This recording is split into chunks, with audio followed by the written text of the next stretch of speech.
Good evening. Welcome. Thank you for joining us. This is the Marion City Council meeting for Thursday, September 4th. Please rise and join me in the Pledge of Allegiance. I pledge allegiance to the flag of the United States of America and to the republic for which it stands, one nation, under God, indivisible, with liberty and justice for all. Thank you. Please be seated. Roll call, please. Mr. Jensen? Here. Mr. Harper? Here. Mr. Miskman? Here. Mayor Abu-Asli? Present. Ms. Menzer? Here. Mr. Brandt? Here. Mr. Sterned? Here. Thank you. This time we have a moment of silence.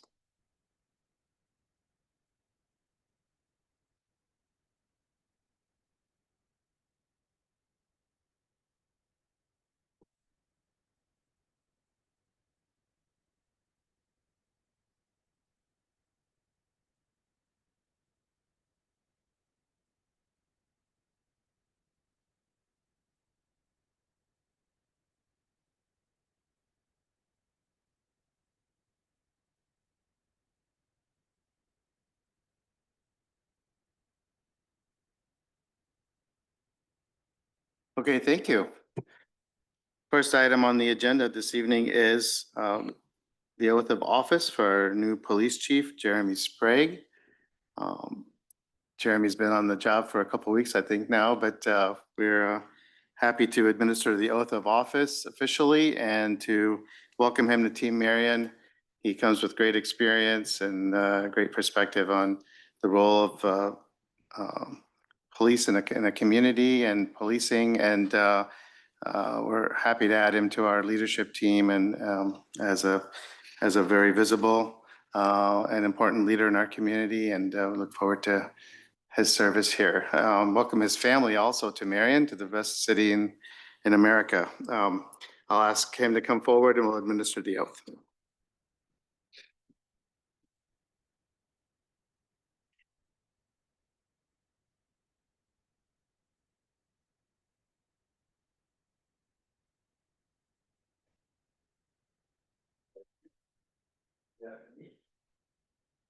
I, Jeremy Sprague. Do solemnly swear. That I will support the Constitution of the United States. And the Constitution of the State of Iowa. And the ordinances of the City of Marion, Iowa.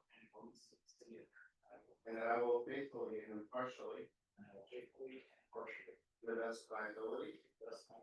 Discharge all the duties as police chief in the City of Marion, Iowa. As now or hereafter required by law.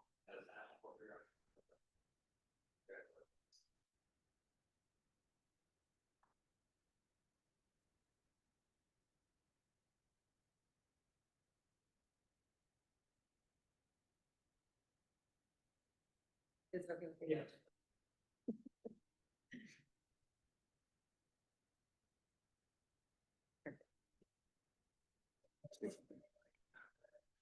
Well, I appreciate everyone being here and supporting me in this. I'm excited to start this chapter here with Marion. Excited to work along with such a great department and great officers and great command staff. And I look forward to serving the city of Marion and being part of the executive leadership team as well. So I have felt a warm welcome already, and I'm excited to move forward and just to be part of the community and have my family here and many friends here to support us as well. So thank you for coming, and I'm ready to get going. Yeah.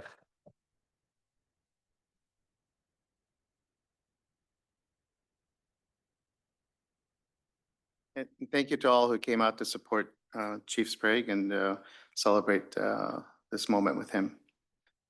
Okay, we have 3 proclamations on the agenda this evening. The first one will be read by Council Member Miskman. It's for Library Card Sign Up Month, September 2025.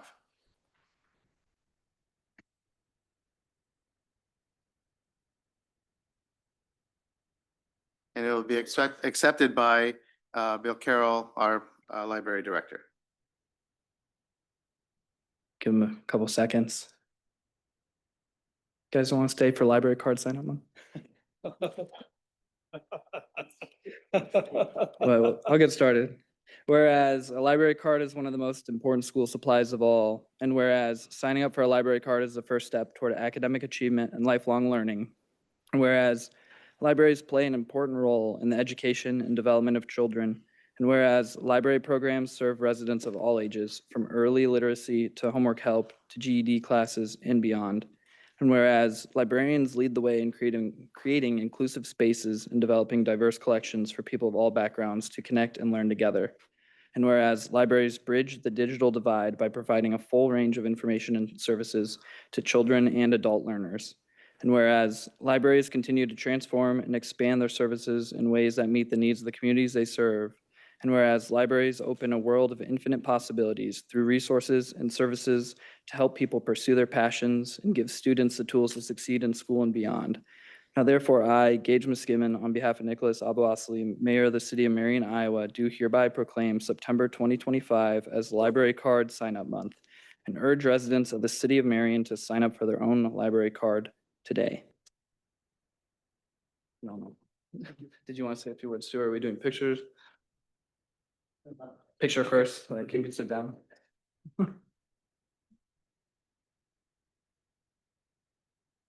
Can you want to say something? Sure. Thank you, Mayor, Council, Mayor Pro Tem.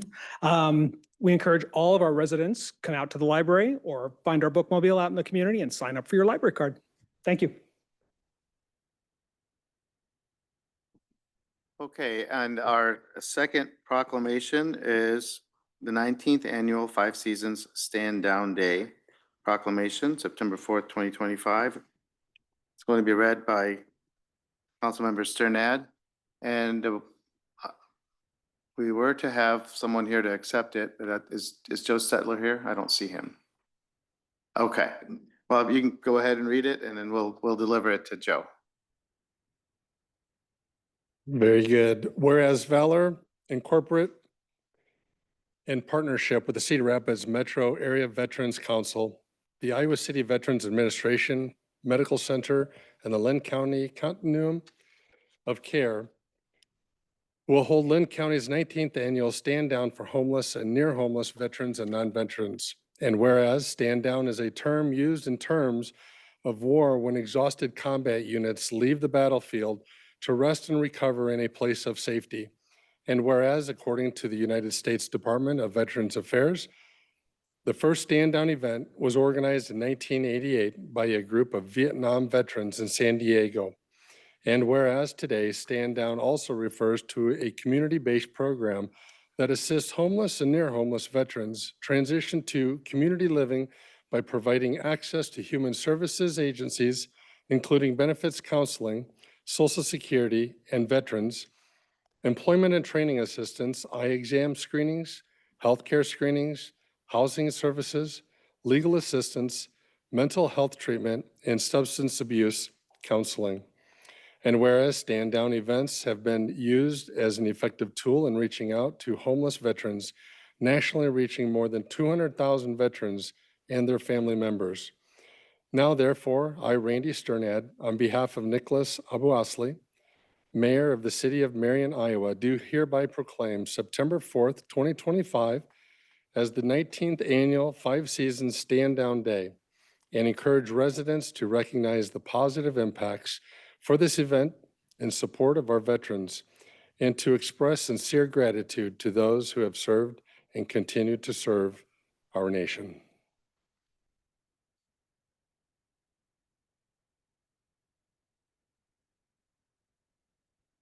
Thank you. And our final proclamation is for Labor Union Appreciation Month, September 2025. We don't have anyone here to accept that either, so I'll just read the proclamation. Whereas hardworking people across the state of Iowa prove that our workers are among the most creative, dynamic, and talented workers in the world, and whereas the right to organize and collectively bargain is a fundamental American value protected by law for both private and public sector employees.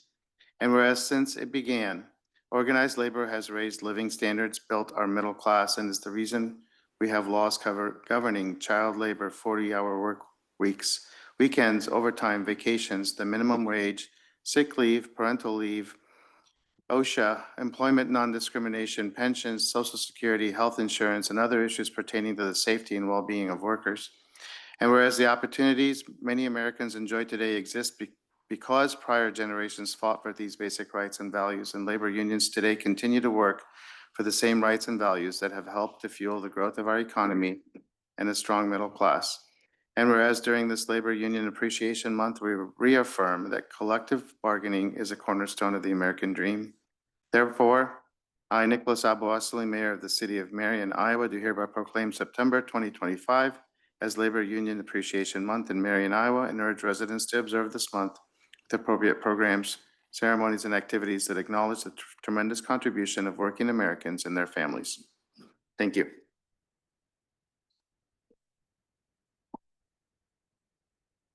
Next item on the agenda is our first public forum. We have two public forums at our meetings. The first one is for items that are listed on the agenda, but not part of a public hearing. If anyone's here to address the council on any topic that is part of a public hearing, there will be time during the public hearing. All other comments will be taken at the end of the meeting at the second public forum. I will read the rules for public forums.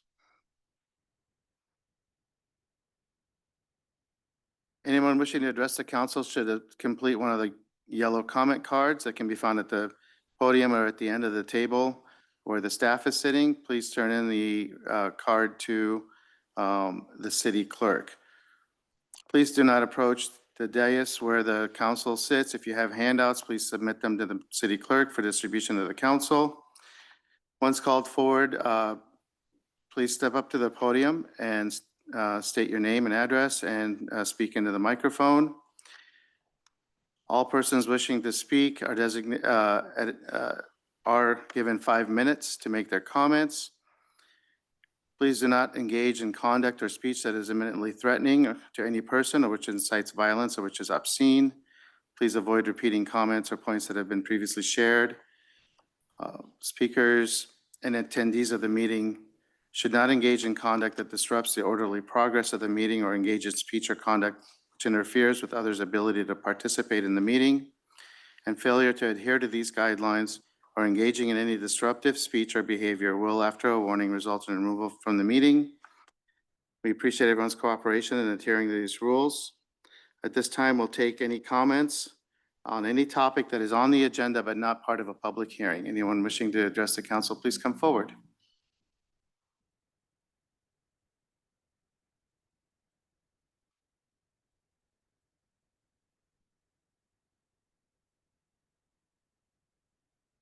Okay. Seeing no one's coming forward, we will close this part of the meeting and proceed to the consent agenda.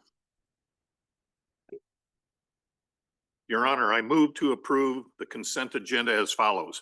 Items A1 through E1, resolutions 32523 through 32530. Second. So moved and seconded to approve the consent agenda as presented, items A1 through E1, resolutions 32523 through 32530. Discussion?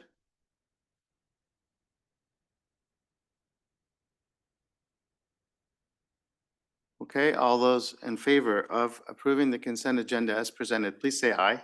Aye. All those opposed, please say no. The motion is approved. For the next section, I will turn over the meeting to the Mayor Pro Tem. Mayor Pro Tem, I move to approve the consent agenda with Mayor Abousali's abstention as follows. Items A1 through E1, Resolution 32531 to 32534. Second. Been moved and seconded to approve the consent agenda with the mayor's abstention as follows. Items A1 through E1, resolutions 32531 through 32534. Is there any questions or discussion? Seeing none, all those in favor say aye. Aye. Any opposed, say no. Motion carries with the mayor's abstention. I will pass the meeting back to the mayor. Mayor, I move to approve ordinance number 25-25, repealing chapter 12, article 7 of the Marion Code of Ordinances regarding the Marion Municipal Airport Committee. Second consideration. Second. Been moved and seconded to approve the second consideration of ordinance number 25-25, repealing chapter 12, article 7 of the Code of Ordinances regarding the Marion Municipal Airport Committee. Discussion.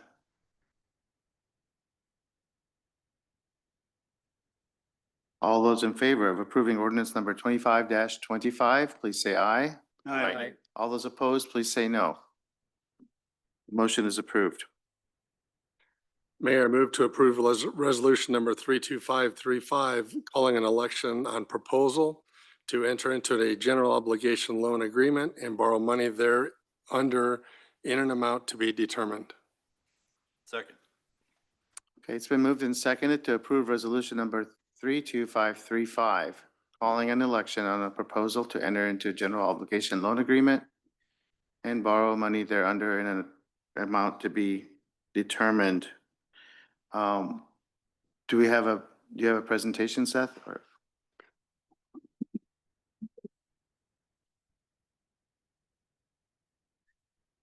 There is no presentation, we just have two slides. Okay. Again, just reminder of the potential referendum language with the two options that we're looking for. And then as a reminder too of the tax impact with those two options.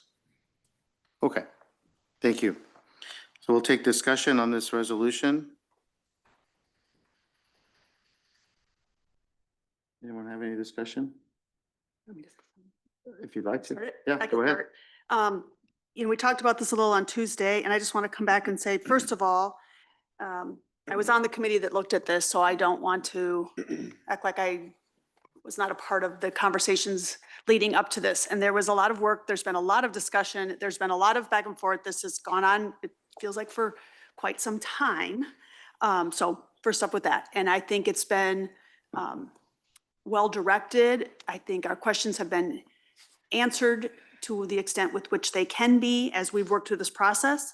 We asked our residents to dream big when we put this out there. We wanted to see biggest we could have and see what that costs or how that comes in. And then we've seen what that means to the budgets and to people's personal budgets. So, the research has been done. The survey was great. We want to see a project like this happen.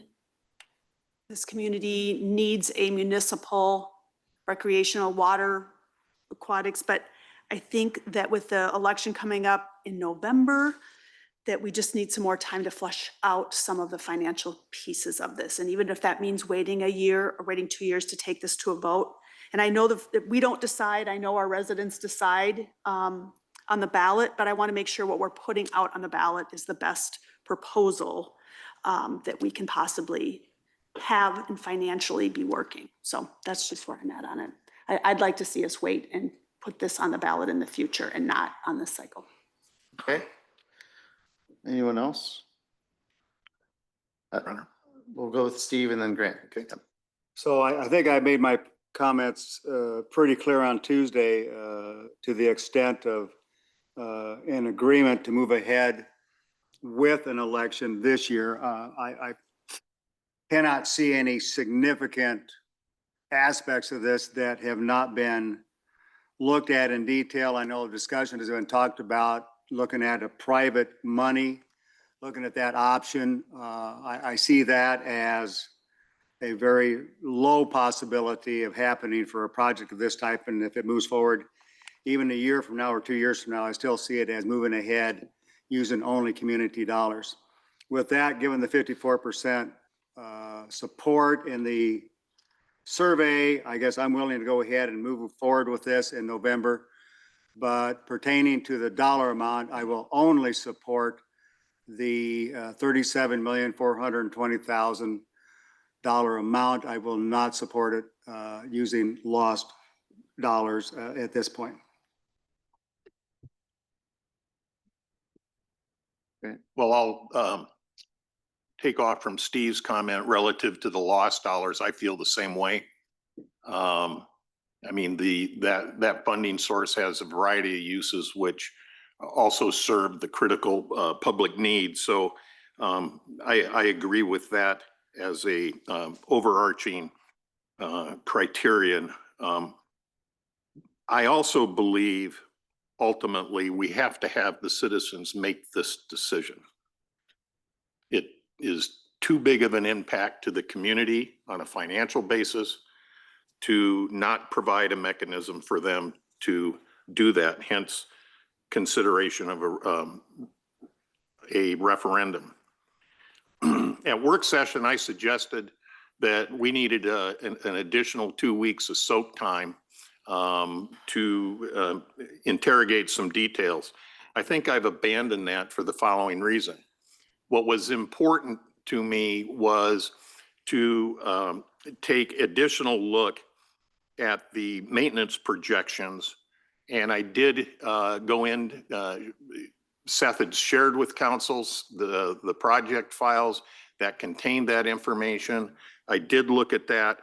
I also did additional review of the survey results, and I see them a little bit differently.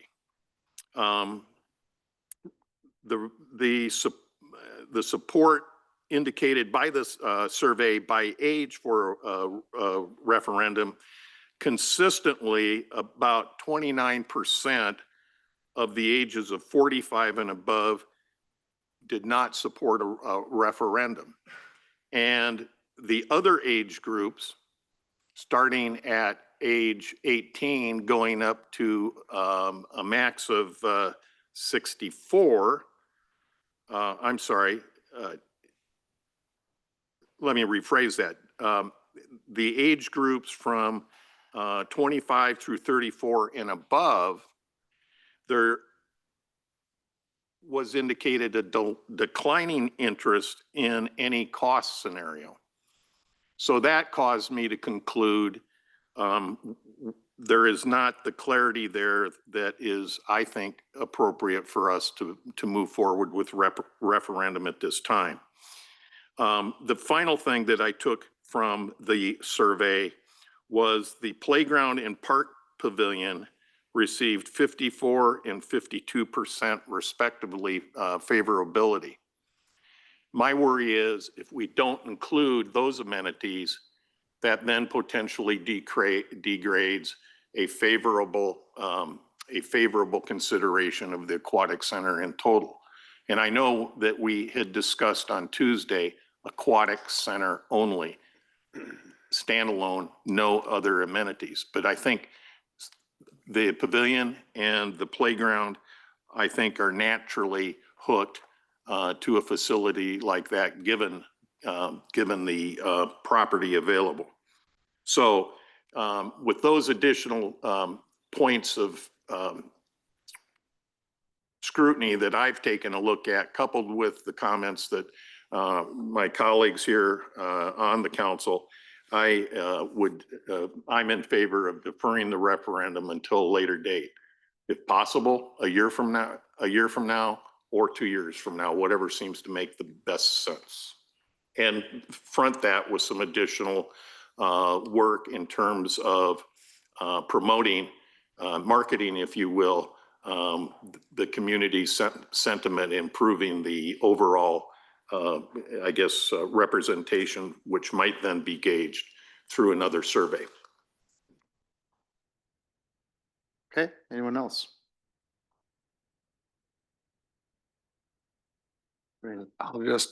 Excuse me, I was absent on Tuesday, and I apologize for that, but obviously being able to go watch and listen, and I've taken a lot of phone calls. One of the benefits of being at large, obviously, is you get a lot of members across the entire community. So I really don't have anything to add to what my colleagues have added to this already. It is such a large dollar amount. It does raise our debt capacity to heights that we've just have really never seen before in the past. I struggle as well too with the dollar amounts and the obligation that would be passed along to the residents, and it's going to be difficult for me to move in favor of this at time. I appreciate everyone's work into this, but that's, I guess, the decision of what your council does is putting it to the election is we've done the work, we've put it there. And we feel strongly enough about it that it's ready. I personally feel like we could do just a little bit more. I do know that by deferring this, it's going to increase costs. But that's what we do so well with, and that is making sure that we've not let any rock not be unturned in taking a look at this. But I've I've been reached out by a lot of elderly people and younger people that are going to be impacted by these property taxes that kind of roll through that. So at this point, I guess I'm not going to be following that motion as well, but I think it's important that we go on the record and kind of give those reasons why, but that's kind of where I am as well. Yeah. I'll reiterate just a little bit of what I said on Tuesday. First of all, I'm very proud of the process. I think, as we have improved how we do things over the years in our organization, we've been able to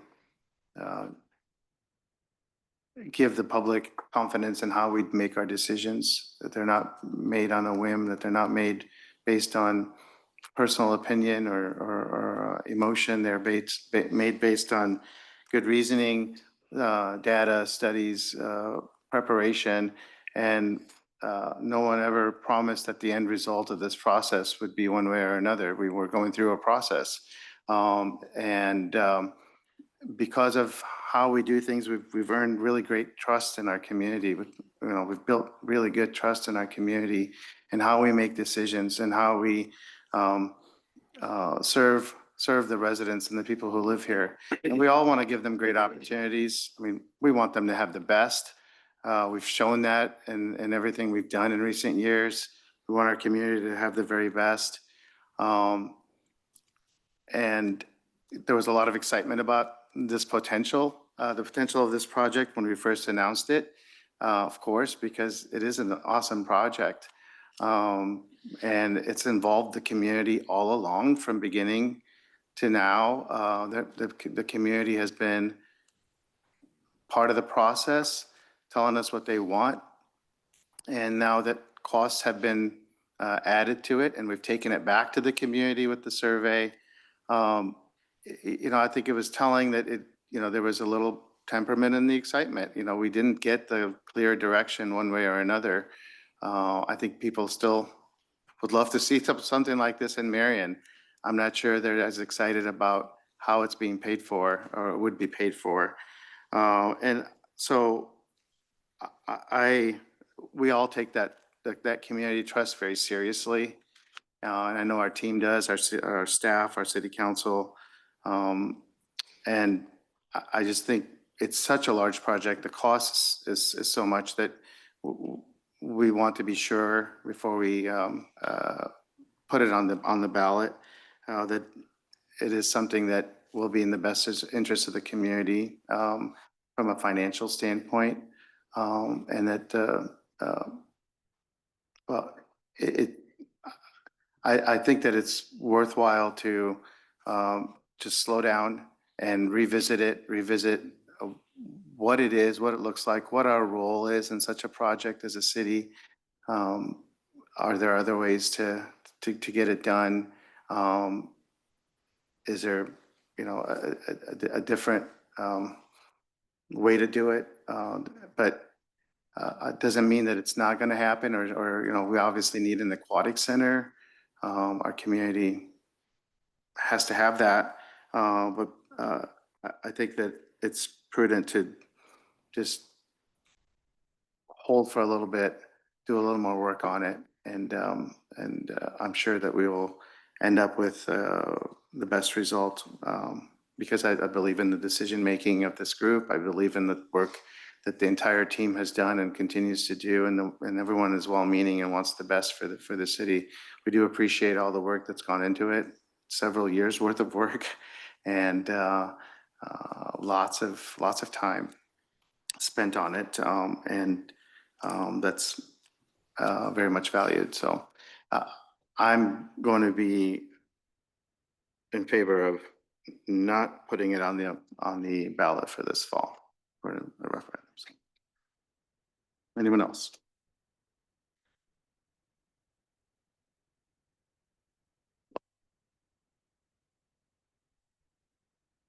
I've been, until today, I've been in favor of putting it on the ballot and putting it out there to let the residents make the decision on moving forward with this or not. I'm not, I kind of echo what Steve said. I'm not sure that there's going to be a lot of options outside of potentially 100% private, but we'll see. But the fact that, I think the fact that we have a council that's not all in favor of going gung ho right now and putting it out there, that I think I'm gonna also go on the side of pausing and let's see if there are other options. Hopefully within a year, hopefully 2026 it is on the ballot. Okay, thank you. Anyone else? Steve? Would it be beneficial? I know we need a dollar amount in there to get some input on how everybody feels about going forward from a planning perspective of whether to continue to consider using lost money for this project as it's discussed in the future. So Do we have to pick a dollar amount so to we're even gonna look, finalize the resolution? we're gonna look to the city attorney for, or I guess city manager for direction on that. Thank you for the question, Councilman. Thank you, Your Honor. You do not need to populate a number given how the motion was made.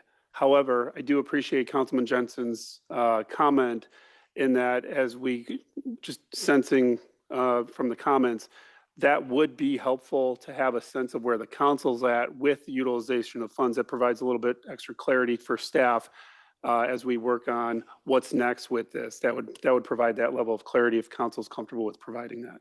And does that have to happen this evening or?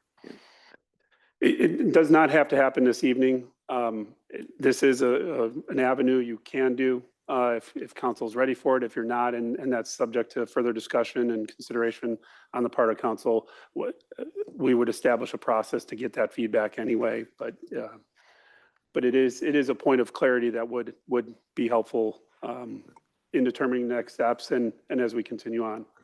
But wouldn't that presume that it's going to be in, that it would be in the exact shape and form that it is in now? I mean, we're talking about a cost for a very specific project. I mean, It would be, again, I mean, this is purely a council decision and we would have an opportunity to get clarity later. I think from our standpoint, if council was inclined to populate a number, it's more about what pots of money are available for a project like this that we could utilize. But again, it's not necessary. I certainly appreciate and understand Councilman Jensen's point, but it's not a requirement. So it's. Can we go with Grant and then come back? Oh, do you have something to? Well, again, in my opinion, I think it's worth clarifying because we're going to be talking about the CIP in the next couple of months. And I do not want the staff or anybody to feel like there's dollars that should or could be earmarked for this project in the future. So from a CIP planning standpoint, I think it is important that the staff understand that what the lost dollars may be available for and what they are not available for. Because that's a considerable amount of taken away from the lost dollars. Okay, so are you proposing to amend that motion? And how would that be amended? I don't think there's a motion to amend. Your Honor, Oh. Rather than amending the resolution as written, you could have a discussion and provide staff with direction as to how you would like them to proceed with regard to utilization of lost or not. And And is that that, you can just vote on the resolution as it's worded. so was that discussion before or after? You would have that now because this is the Before we discussion vote. time. Yes. Okay, Grant, you had a comment?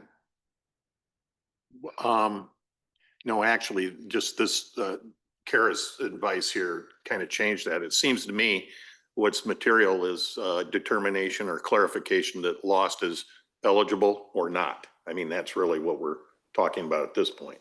Right. So that changes the basis for the question that I'm not going to ask now. I don't know that I'm ready to say that yet. I guess that's the problem I'm having because, or vote on whether lost is included or not. I would hope to see before any of those discussions are happening, based on the conversations we're having up here, is that we need to bring a group together that is the partners or could be partners on this project, or those that were involved before, or finance folks to look at, are there grants, are there potential other partners? So yes, we have to know, because right now, to me, we haven't changed anything on the current plan. So the lost plan, as we have it laid out, unless we change it and take this, isn't it sitting the way we have already designated it? So if we don't vote to include that, you go forward as a staff with what we have laid out in front of you. So unless we say stop, we're going to pivot, which I don't believe, I don't know yet. I'd like to talk to others because I think the point of this was a project that was looking to be about 90% funded from Marion residents. And is there a way to alleviate it all falling on Marion residents? That's my concern. If it's really going to be a regional piece to that beyond the admission. And I'd like to find out what opportunities may be out there, and this time allows us to look into some of that. So I'm hoping, and maybe I'm completely misunderstanding this. I keep looking at the staff to think this, but The same way. that's kind of where I'm at. Well, I was gonna say that if we were adding in a dollar amount this evening, I would not be in favor of using lost money for the project as it's taking that whole amount and putting it in. That being said, going forward, if you're looking for other options for how to do this, I would not be opposed in the future of some type of lost funding being part of the project in whatever manner. I mean, obviously we're going to figure out a different way. So if in the future, I would not be opposed to it. That makes sense? Not in this form, but possibly in the future. okay, back to Grant. Okay, so Will, you brought me kind of back to the question I was gonna sort of ask a minute ago. Lost is still a determination, and I think just the fact that we have spent time thinking about lost, there is certainly an indicator of the mindset of council, whether it should be used or not. Now, with deference to Will's comment, there could be a scenario where that's a very logical choice, but we don't have, that's not been formulated, nor do we have visibility to any of those potentialities. So in aggregate, for my colleagues, I would recommend that what we just do is we vote on the resolution without a number because the number will change. And we've already stated our, I think, preference. Any consideration of lost better have a substantial justification because our bias is not to touch it for other reasons. So try not now. I think we've given that prescription. I think we just, in my view, vote on the wording with a blank amount, and we then begin thinking about how we tackle this moving forward. Anyone else? Go ahead. Sorry, I don't mean to drag this on, but I can appreciate the staff's questioning and concerning of this because of the way the resolution is read. You know, we don't know if this is going to be a yes or a no. But I as well want to echo I don't think the lost funds should be subject to this. I think those should be standalone in a category. So I don't want to confuse this issue anymore, but just to make it clear, so the staff does have a feel for where the council is going. If you're keeping track of this, I would be strongly against using any local option sales tax towards this build out because it needs to stand in its own column.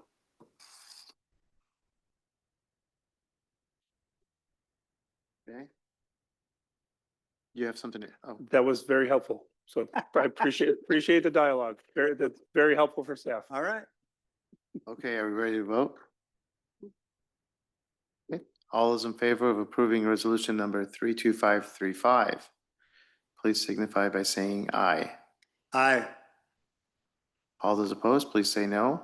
No. Okay, the noes have it. The motion is not approved.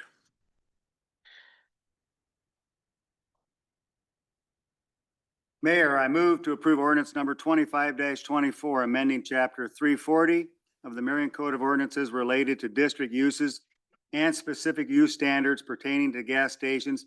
This is brought by the city of Marion, and it is the final consideration. Second. Moved and seconded to approve ordinance number 25-24, which is the final consideration for amending chapter 340 of the Marion Code of Ordinances related to district uses and specific use standards pertaining to gas stations. Discussion?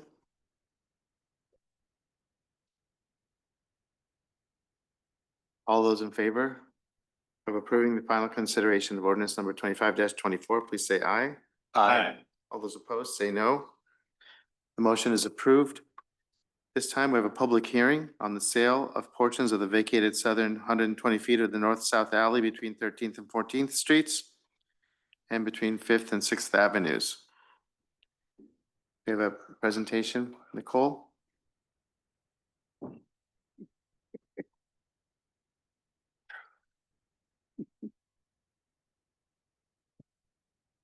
Good evening, Mayor and City Council.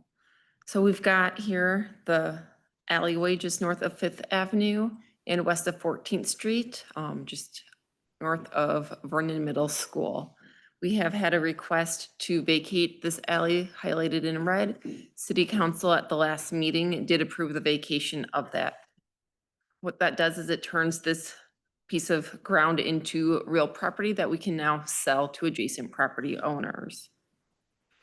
So just as a reminder, with alley sales, the purchase price is based off of the average land value. It's broken down into the square foot at 100% of that average assessed land value of those adjacent properties. When we do have more than one adjacent property owner that wants to purchase the alleyway, the policy is set up so we do look at providing the alley to both individual property owners. So in this case, it would be 5 feet by 120 feet per adjacent property. So up on the screen here, it does show what each property owner would gain. So 1340 5th Avenue to the left there would be, again, that 5 foot by 120 feet with the school property getting the other 5 foot by 120 feet on the eastern side of the alley. The final acquisition cost just comes in just under $1,000 per property owner to gain their 5 foot share of that alley. Oh, one more thing, that we did reach out to utility companies. There aren't any utilities within this alleyway, so there will not be an easement maintained with this. Otherwise, if council decides to sell the alley to both parties, 1340 5th Avenue will be required to relocate their fence and their vehicles onto their own property.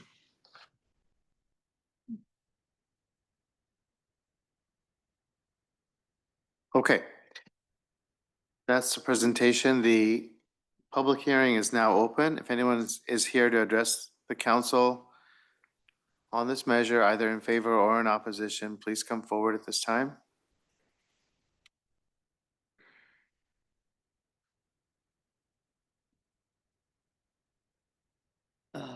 I am the homeowner at 1340 5th Avenue.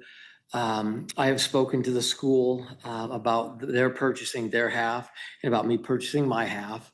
And I have spoke to the superintendent about presenting to the school board an agreement that would allow me to keep my fence where it's at currently up until the point where the school would want to sell for development of their property next door.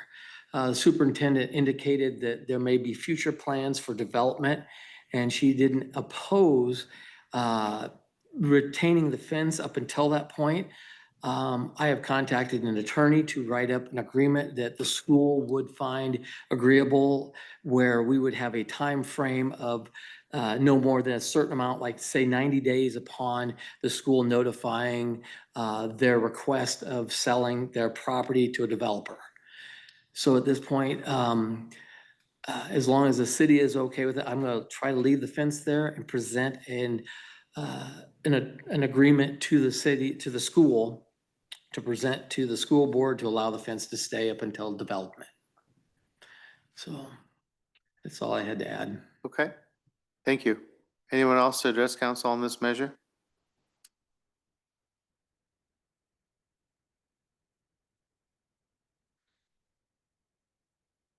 We'll ask the staff if we received comments outside the meeting. I have not received any. I have not either. Thank you. Okay, we'll close the public hearing and proceed to the resolutions. Your Honor, I move to approve resolution number 32536, approving the sale of a portion of the vacated southern 120 feet of the north-south alley between 13th and 14th Street and between 5th and 6th Avenues, adjacent to original town lots 7 and 8, Block 31, Marion, Iowa.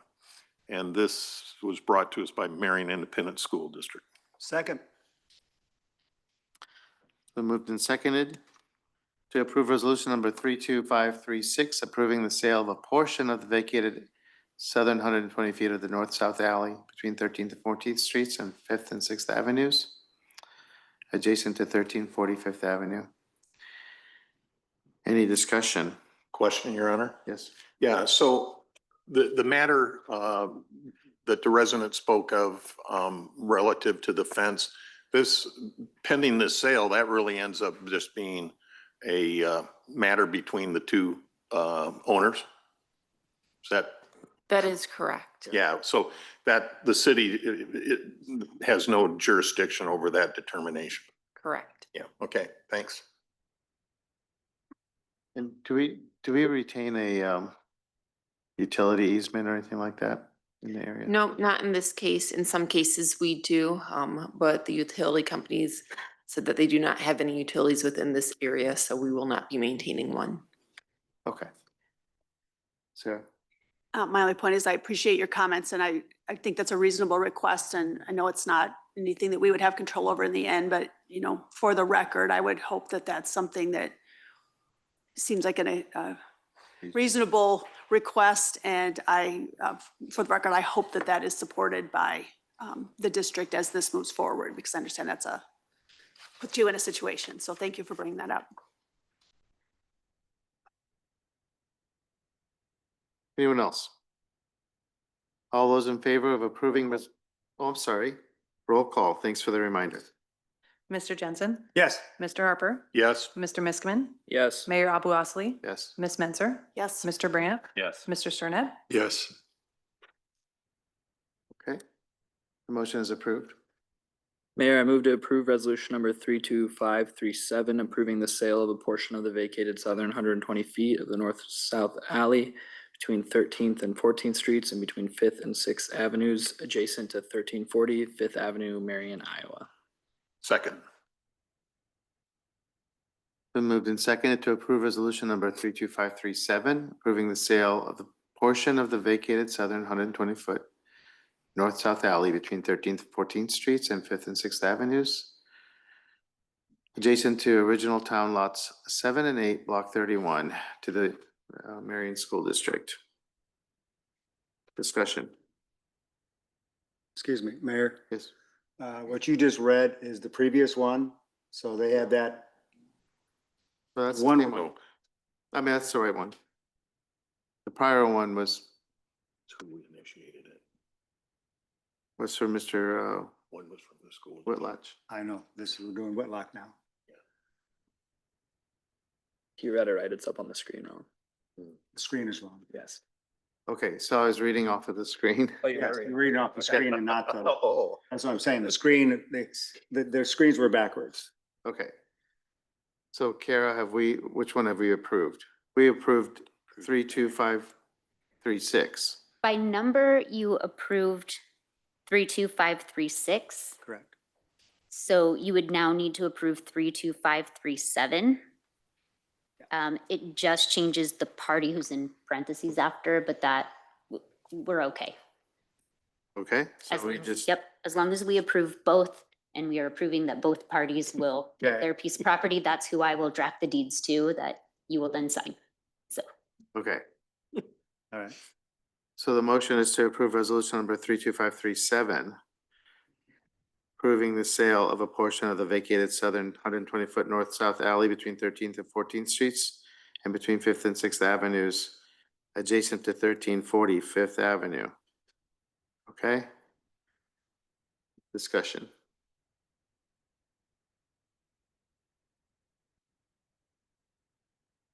Okay, all those in favor of approving, We need a roll call vote. roll call. Thank you. Mr. Jensen, Yes. Mr. Harper, Yes. Mr. Miskman, Yes. Mayor Abu Osley, Yes. Ms. Menzer, Yes. Mr. Brandt, Yes. Mr. Sterned. Yes. Okay. The ayes have it and the motion is approved. Next item is a public hearing on the code amendments to chapter 340 5.11 of the Marion Municipal Airport Land Use and Height Overlay Zoning Regulations. Is there a presentation? Yes, we will have Chris with MSA give a presentation as he did on Tuesday night for the record for it being a public hearing. Go ahead. Good evening. Good evening. Thank you again for having me. I'm just going to run through a little bit of the background behind what this change in the airport hazard overlay ordinance is, what it contains, and be happy to answer any questions you guys have after that. Again, Chris Jansen with MSA Professional Services. I worked with your staff and then Jerry Searle from HDR. Yeah, okay. Jerry used to work with Snyder and I first met him years ago then, so I can't always remember. Anyway, primary update. So the airport hazard overlay zone is basically the part of your city code that governs hazards in and around the Marion Airport. The primary updates to the ordinance as it exists now are better utilizing the Iowa Department of Transportation and the Federal Aviation Administration's required regulations, includes clarifying the utilization of FAA Form 7460-1, which is basically the form that is filled out when there is basically an intrusion into these surfaces that surround the airport for basically to protect not only the airport users itself, but also the surrounding area. The updates remove the additional regulations pertaining to allowable uses. What it really does is you have a future land use plan that the city regularly updates as part of the comprehensive planning process, which then has an impact on your zoning ordinance, right? So when a rezoning comes through and they look at the future land use map, and sometimes it's adjusted, sometimes the rezoning fails, but there is that process. The existing ordinance, which we've removed, had another table in there which governed land uses and could sometimes definitely be confusing, was not streamlined, and was conflicting at times with what the other parts of the code, the zoning code, and your comprehensive plan set.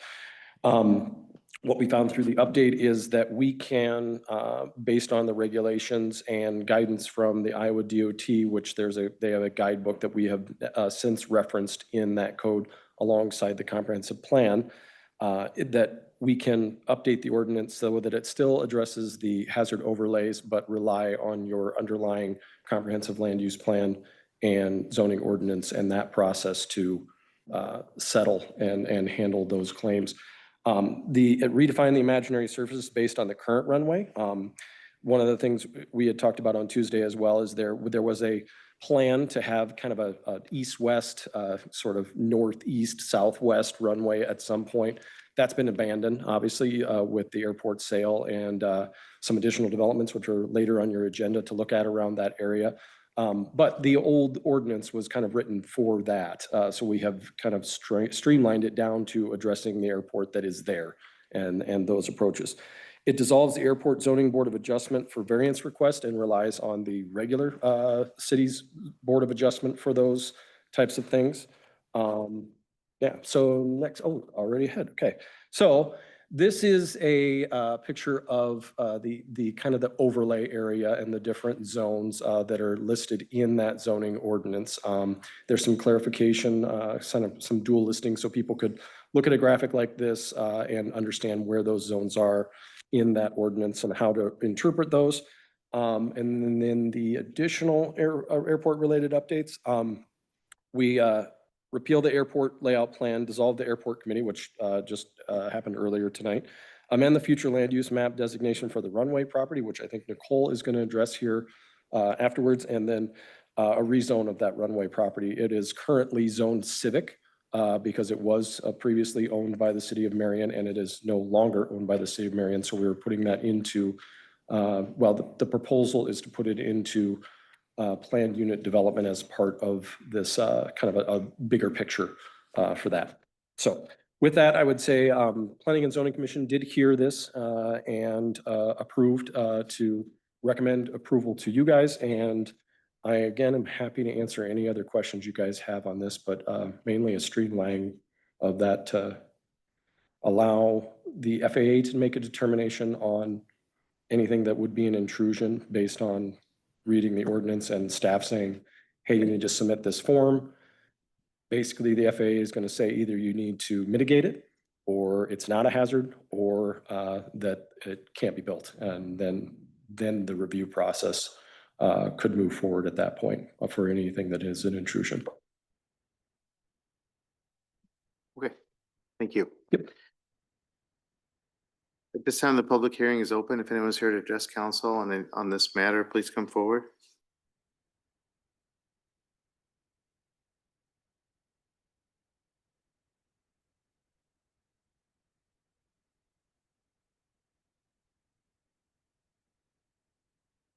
Okay, we'll ask the staff if anyone's provided comments outside the meeting.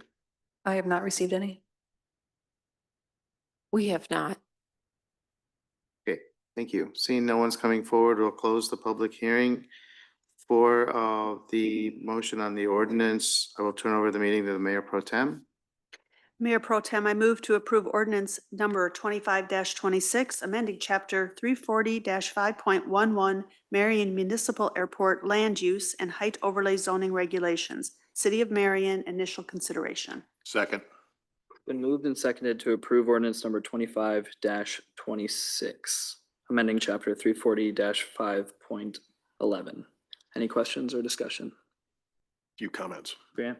Yeah, so this is, I think, important just to highlight. It really changes nothing of what we're doing here, but as I recall, the original ordinance, that had a rather convoluted, complex table of allowable uses that, as was presented, was almost contradictory in some cases. So that has been eliminated, correct?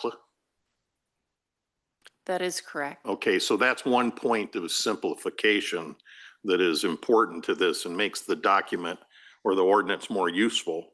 The second point is the adjustments and the consideration that the airport layout plan is no longer effective and or in place, and therefore that is a point of simplification for the ordinance, correct?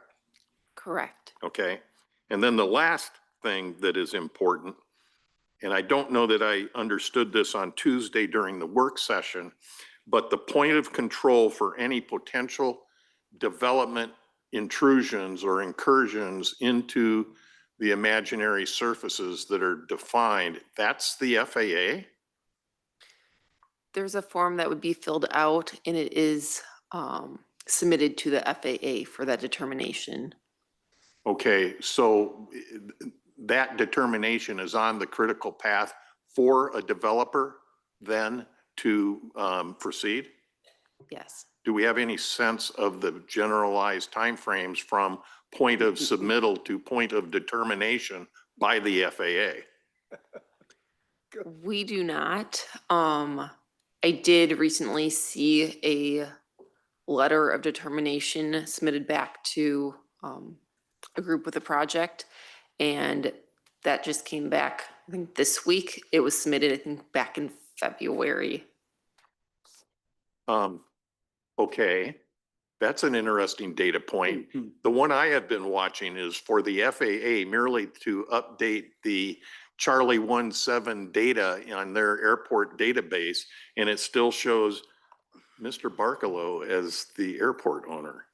So I am concerned, and I think we should proceed, but I am concerned that the point of determination of approval or disapproval of a potential intrusion is going to be put on a 9, 12, 15-month time frame by the FAA. So I just want, I'm bringing that as a precaution. Yep, and just for clarification for everybody, the form would be submitted to the FAA when a structure or building penetrates that imaginary surface. So as long as they're under that imaginary surface height limit, they would be able to proceed. Okay, so it's a local determination if under. We calculate So- the height based off elevations to see if they're under that imaginary surface. And when they do penetrate it, that's when the FAA form gets filled out and they can make that determination if it is viewed as a hazard. So the notion that a developer would submit a building that has the intrusion, we should make sure they understand they cannot proceed until the FAA approves it, and we're on the FAA timeframe, not ours. Correct. Okay. Okay, thank you. Any other questions or discussion? Ryan?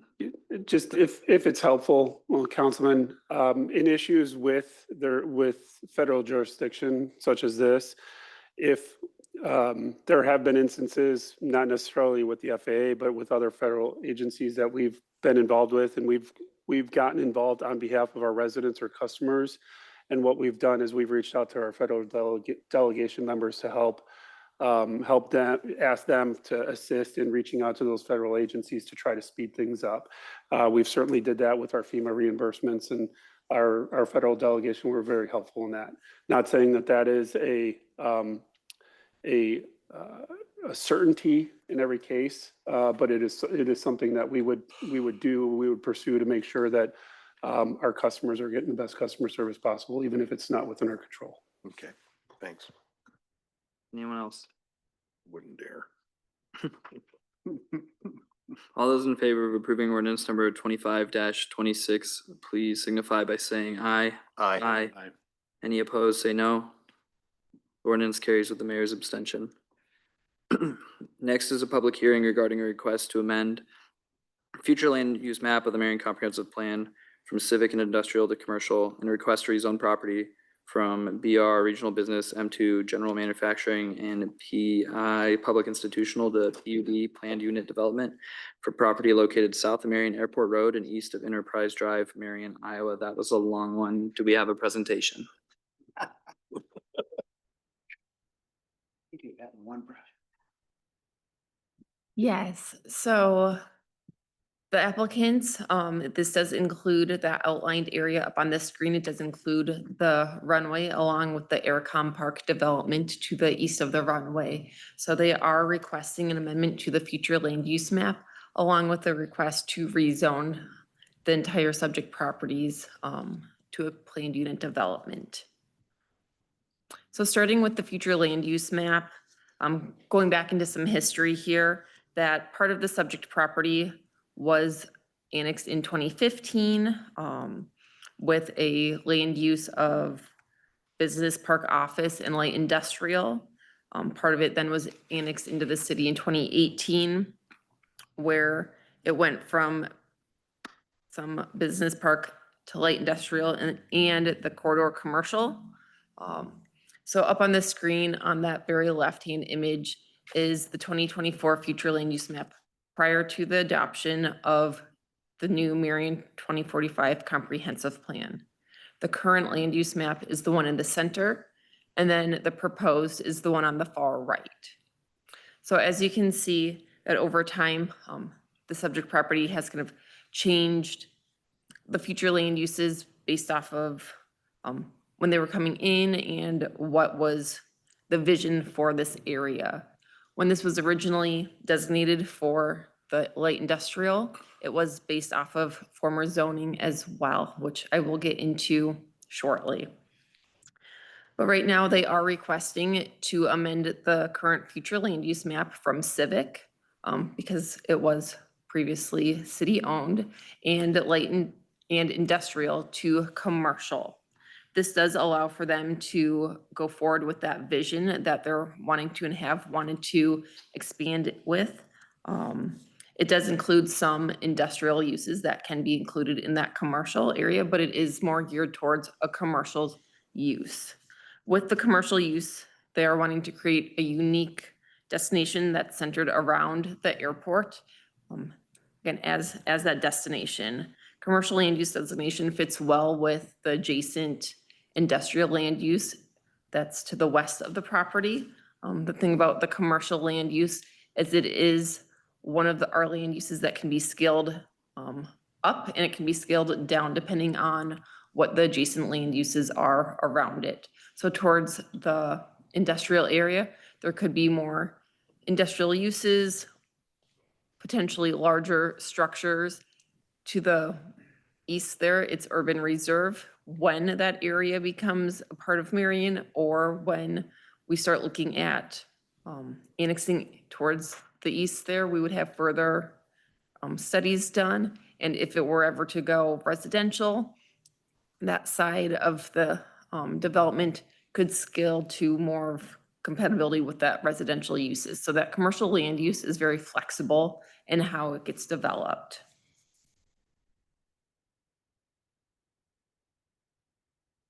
So again, they are wanting to switch from the current civic and industrial to that commercial based off of their vision. And we'll go into more of that with the zoning here. So with the zoning request, they are requesting to go from PI, which is the runway, M2, which is general manufacturing, and BR, which is regional business.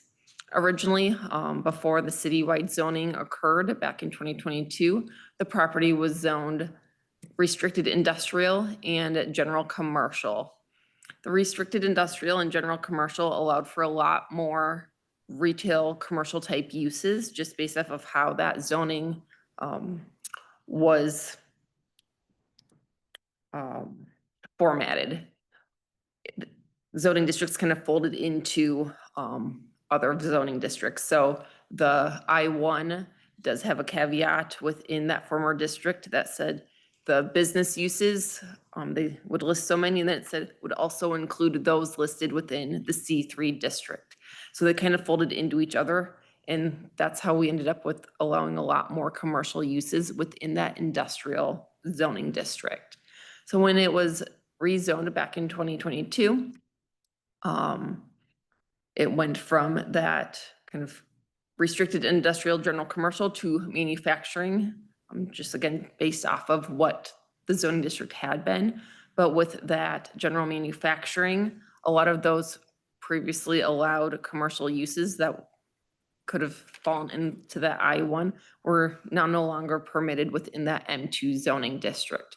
So the vision of having more of commercial uses with some limited industrial type uses out here kind of fell away based off of the zoning and the permitted uses within the area.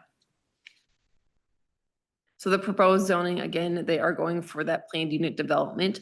Planned unit development does allow for a lot more flexibility than what straight zoning allows. They're able to set their permitted uses that they want to allow within that zoning district. In this case, they're wanting to allow uses that are within the local business, community business, regional business, as well as office service and light manufacturing. So again, that PUD does allow for that flexibility. They're also looking to have the flexibility when it comes to setbacks for this area. As far as landscaping, parking regulations, design standards, everything else, they would fall back onto our standard zoning regulations for code regulations when reviewing this. So the only thing that this planned unit development would change would be those permitted uses and the setbacks allowed for each of the lots. So this here kind of gives an image visual of what they were wanting this development to look like once it's fully built out. As you can see, they've got commercial units, mixed use units with some limited residential. If you think of like a fly-in Airbnb type concept where you might have a dwelling unit attached to an airplane hangar, kind of again creating that destination, potential restaurant, office space. This kind of gives you that visual look of what they're wanting to do out in this location. So the development that is being proposed with this is based off of the approved preliminary plat. They are showing 35 buildable lots out here. The north is to the left-hand side there on this screen. So minimum lot area, 1 acre, which is pretty standard for our regional business area. The maximum building height would differ depending on which side of Aircom Drive the properties are located on. This area would still need to abide by that airport overlay regarding height restrictions for the imaginary surfaces. So on the west side of Aircom Drive, the max height that they would have is 45 feet. And then on the eastern side, 75 feet. If at any point the airport is no longer a licensed airport for public use, this does set that maximum building height.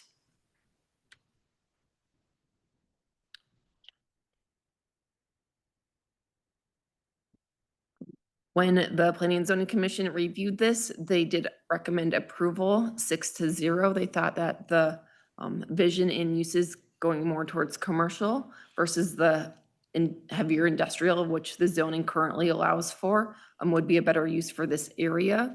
When we sat down with the property owners, Medco, to talk about the airport overlay code amendments, we also discussed this area, and Medco did say, along with the property owners, that the targeted uses are very different in scale and size.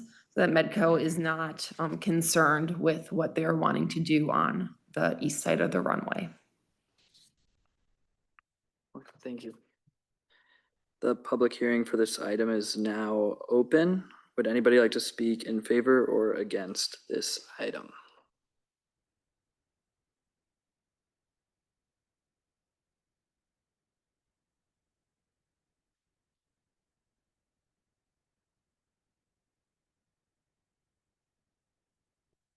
Good evening, Your Honor and Council. Hannah Custis with Genesis Equities and Bone Construction. I'm here as the applicant, just speaking in support of this request and also available to answer any questions you have. I think did a great job of explaining what we were asking for here, what we were looking for and why. So I'll just kind of open it. If you have any questions for us, just know that I'm here. Okay, thank you. Thanks. Would anybody else like to speak in favor or against this item?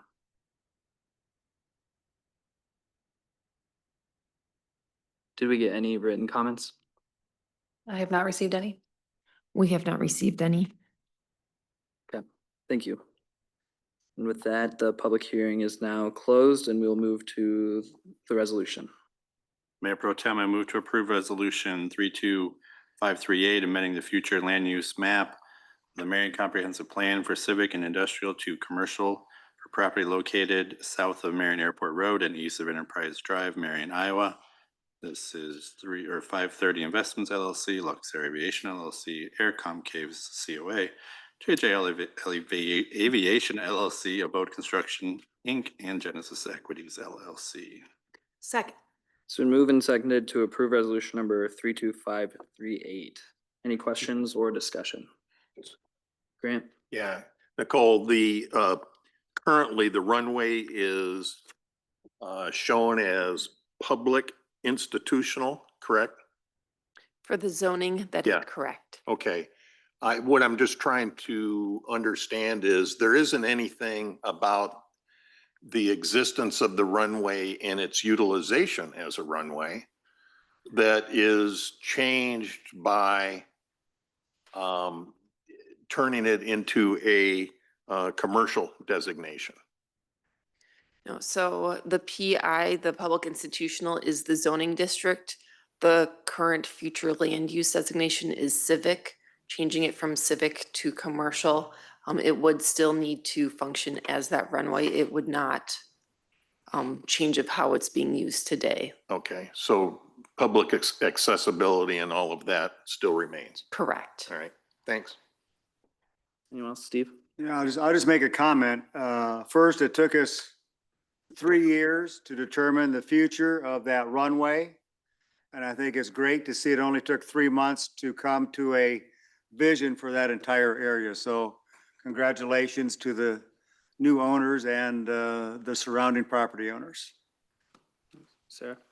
Yeah, I just say, thank you for an in-depth explanation, and I'm glad that the owners around the property are happy and advocating for this type of an outcome, and I'm glad to see Medco, since they're a big part of this, that was gonna be my first question, so thanks for anticipating that, that they are good with this and what the development of that area looks like, so it looks like it's a great fit for all. Okay, anyone else? All those in favor of approving resolution number 32538, please signify by saying aye. Aye. Any against? Any abstentions? Aye. Well, the resolution is passed with the mayor's abstention. Mayor Pro Tem, I move to approve ordinance number 25-27, approving the request to rezone property from BR, Regional Business, M2, General Manufacturing, and PI, Public Institutional, to PUD, Planned Unit Development located south of Marion Airport Road and east of Enterprise Drive, Marion, Iowa. This will be 530 Investments LLC, Lux Air Aviation LLC, Aircom Cave COA, JJL Aviation LLC, Abode Construction Incorporated, and Genesis Equities LLC. Initial consideration. Second. Been moved and seconded to approve ordinance number 25-27. Is there any questions or discussion? Seeing none, all those in favor, please signify by saying aye. Aye. Any opposed, say no. Any abstentions? Aye. Ordinance has been approved with the mayor's abstention. I'll pass the meeting back to the mayor. Thank you. At this time, we have our second public forum, which is a time set aside for comments from members of the public. Anyone wishing to address council, please come forward.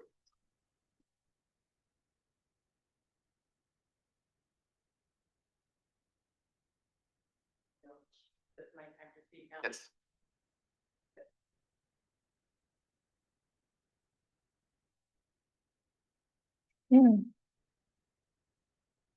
I'm going to begin. My name is Melissa Duffield.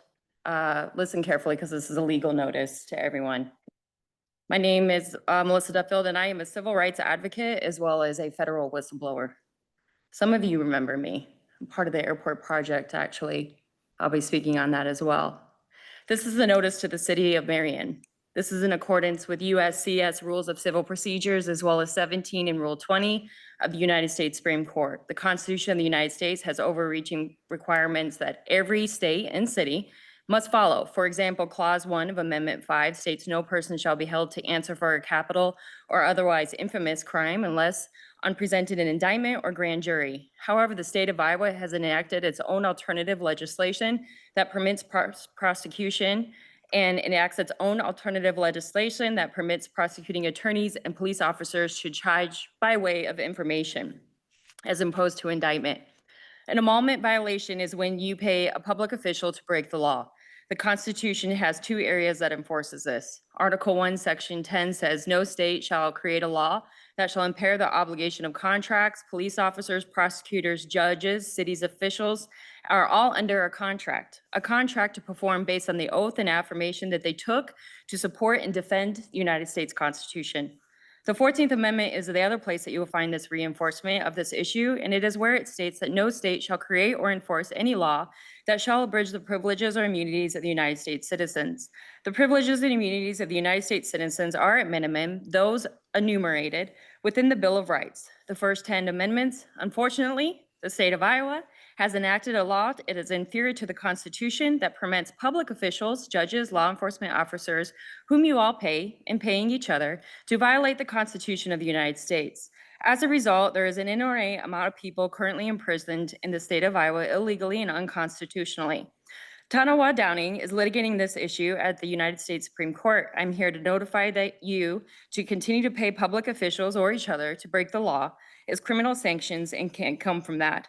I'm asking you honorable and not so honorable individuals to please take a look at Clause 1 in Amendment 5 and confirm what I'm saying to be true, and then direct your public officials to act lawfully, constitutional manner, consistent with the obligations that are codified in the Constitution of the United States of America. Now, this next part is on my behalf to this city. I know the truth. I know the corruption that has taken root here because I was the woman that was asked to come and build a volleyball place at the Marion Airport. And the very people in this room have committed crimes against me. The case is now on appeal next week, actually. And it's great that you told me you have great federal connections because I technically wasn't even allowed to be there and was permanently not going to be allowed to stay. That is that it was a setup. For 6 years, I have collected evidence and documents, testimony and recordings, and transactions on this city and its partners. I have already prevailed once representing myself in district court, recognized as a frivolous lawsuit filed against me on behalf of one of your associates who receives millions, and that's Chad Pelly. I am now countersuing under conspiracy of RICO and several other counts, and I will be filing a separate federal case against every individual and entity who has conspired against me, depriving me of my civil rights. Law and real estate firms, enterprises, and people saying conflict of interest on recording. Will Brandt, Mayor, Gage, Grant, I got you all on recording. So you're saying you don't want to do business with me because of a certain contractor in town. The law firm Simmons and Prine, your law firm, attorney, Mayor Abalese, you have all played part in targeting me.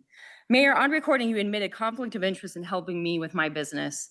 This case next week You have 1 includes minute sworn remaining. expert testimony that FBI should be called and those involved in the Marion Airport. That is testimony by an Iowa investigator for mortgage fraud. And we have signatures from people on this committee and the mayor that are a part of that deal. That is a federal crime. And the businesses that are involved in that is actually Abode Genesis Equities versus me. And Hannah Cuss is here that's hugging on the city manager. So it doesn't take rocket science to figure out how you're conspiring against certain individuals in this community. Understand, it does not matter what any one district judge or state judge rules upon. What matters is the truth and federal law and the United States Constitution. That's what comes next, and I am going to be filing a federal suit. I'm a federal material witness with Billy Frazier. I'm a safe sport whistleblower. And this case of my story is actually going to go national because why I'm being retaliated against is because I stand up against crimes against children in Lynn County. And Your time is up. you have 6 days. That's all I'm giving you to rectify the situation, look into what you're voting on and doing business with the people in the community. If you don't, I will be pursuing you not only as a city, but also individually and every person that has deprived me of my rights, liberty, and the pursuit of happiness. You do not help small businesses in this community. You only help corporate ones. Thank you. You. Corporate corrupt. Anyone else address council?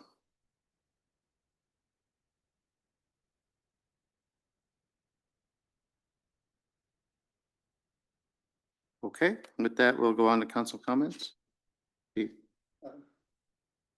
Yes, I just wanted to alert council, I had received some correspondence concerning one of my favorite topics, and that is e-scooters and e-bikes on sidewalks traveling at high velocity. I think I made some comment about that a few weeks ago. At any rate,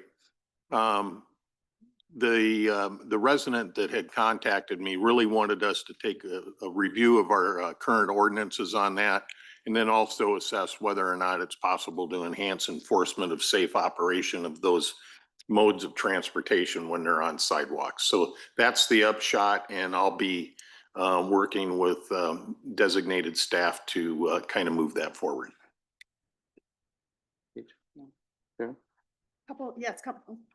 Sorry about that. Couple things. We wrapped up, I know you're all kind of tired of hearing this, but we did wrap up Sunrise Yoga at Lau Park, year 12, our free community yoga program. And I want to thank our parks staff for helping out and stepping up when we needed some assistance. It's a great program. I'm still tallying the numbers, but we should have over 1,500 attendees, and we lost 2 weeks because of rain, and we don't meet on the 4th of July weekend. So it's a popular program, and we hope to bring that back again next year. And we should soon be having some garden numbers for our community garden. And again, thank you, Kim, for your help with our volunteers out there. All of the produce there gets donated to the Churches of Marion Food Pantry. So it's important that we're embracing that initiative. Then I just want to say, this is a little ahead of time, but I know schedules fill up. So October 1st is the Healthiest State Walk. That will be, we'll be at noon, starting here at City Hall. That's partnership with the YMCA and Be Well Marion. So that's encouraged, free, 30-minute, all speeds. We have people walk at all speeds for that. Some people do it in under 30 minutes. Some people take a little more. Some people go a little farther, but we encourage everybody to participate. We just usually meet right outside the doors here, and community is open to join us. And then real quick, Grant, just following up on what Grant had to say, I concur on that. I keep hearing more and more about the e-bikes on the trails, and I watched a couple of kids on a motorized bike going down Indian Creek on the sidewalk, went right, took out a high school kid, came right at him, kicking at him. And it was a race with a kid on the other side of the street that they were racing down the street. So I think there is some discussion we need to be having as these become, not to be the stay off my lawn person, but some people you just want to walk and you don't need e-bikes coming up behind you all the time, or kids on scooters, and we got to look at the speeds these are traveling on our sidewalks before someone gets hurt. That's all I got. Well, Doesn't it? okay, that brings us to the conclusion of the meeting. Thank you for joining us.